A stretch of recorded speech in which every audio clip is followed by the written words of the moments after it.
really strong race, great weekend. Thanks, man.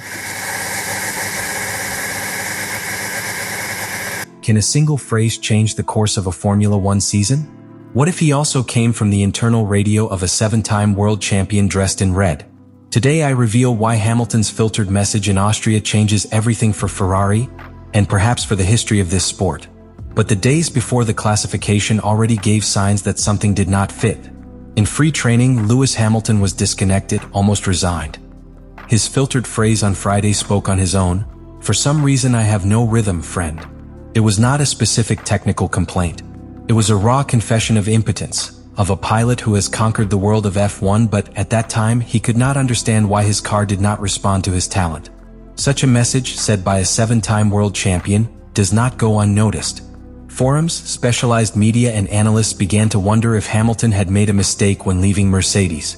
If his experience in Ferrari was condemned to be another historical frustration for the Scuderia. The pressure in Maranello was as strong as the skepticism of the environment. And then, when all the eyes were put in a possible new stumbling, something unexpected happened. A post-classification radio filtration revealed a tone and content completely different from what was expected. It is a fantastic result. The team worked really hard in the factory to bring us a new floor this weekend. Considering that yesterday we were between 6 and 9 tenths behind, being much closer and in the second row, it is really fantastic. Not only for the words itself, but for how he pronounced them. With energy, with gratitude, with a tranquility that contrasted drastically with his despair of the previous day. That seemingly innocent phrase changed the narrative. It was not just an expression of thanks to the team. It was a clear sign that something important had happened within Ferrari.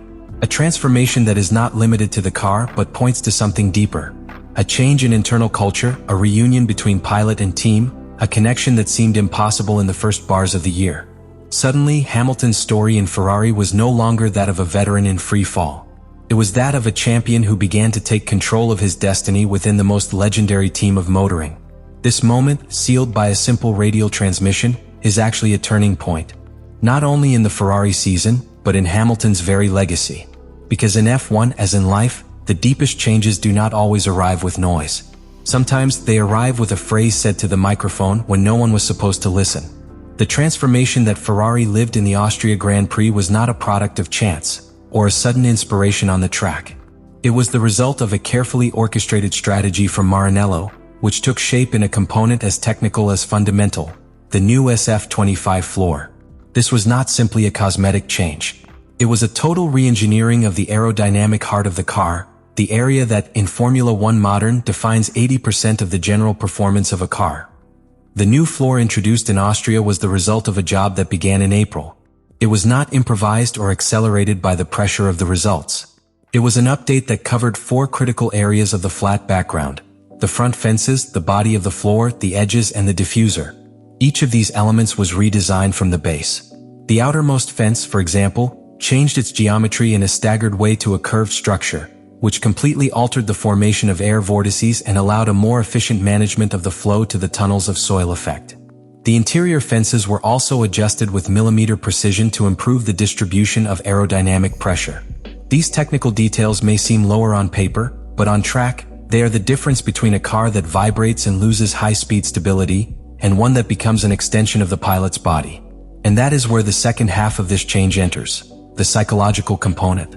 Lewis Hamilton, a pilot who has built his legend in precision, trust and feeling with the car, had been fighting with a car that simply did not answer. His inputs behind the wheel did not translate into predictable behavior. Each curve was a question.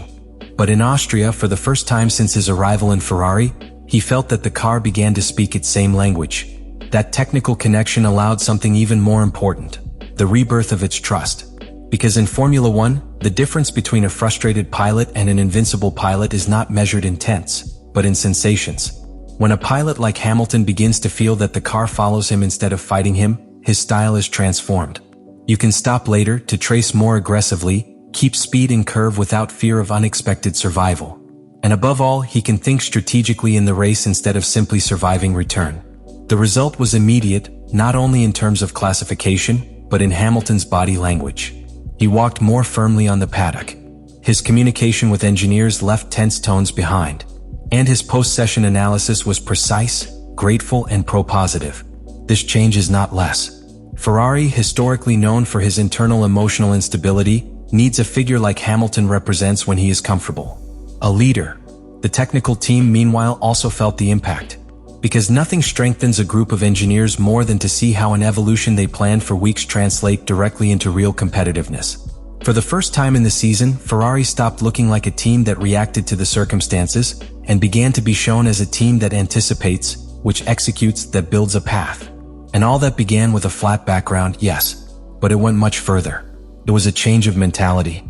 This new version of SF-25 was not only faster, it was more predictable, more docile, more capable of exploiting the pure talent of a pilot like Hamilton.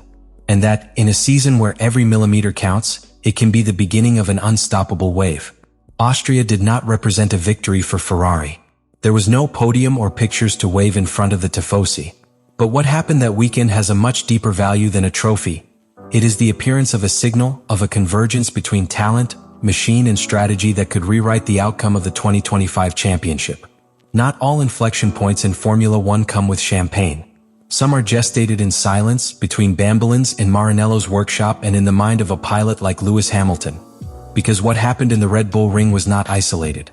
It was the culmination of weeks of fine adjustment, of emotional and technical reconstruction, and the beginning of a stage in which Ferrari begins to play the long game. For a team that for years lived on the verge of strategic collapse, this change has implications that go far beyond the stopwatch. For the first time in years, Ferrari not only has speed, it has direction. Hamilton's filtered radio message was the spark, but the real fire occurs now in the way the psychology of a complete team changes. Because Ferrari, historically vulnerable to external pressure and internal chaos, now has two key pieces aligned: a car that begins to respond and a leader who begins to believe. The equation is simple but powerful.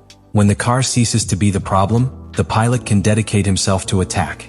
The synergy between Leclerc and Hamilton also plays a crucial role here. They are no longer two isolated figures that live together. With the technical improvement of the car, the rivalry is transformed into mutual reference. Leclerc, who knows Ferrari's bowels as no one, becomes a benchmark for Hamilton in the tactical. Hamilton, with his experience of having won 7 titles in complex contexts, brings to the team an approach that Ferrari did not have since Schumacher's time.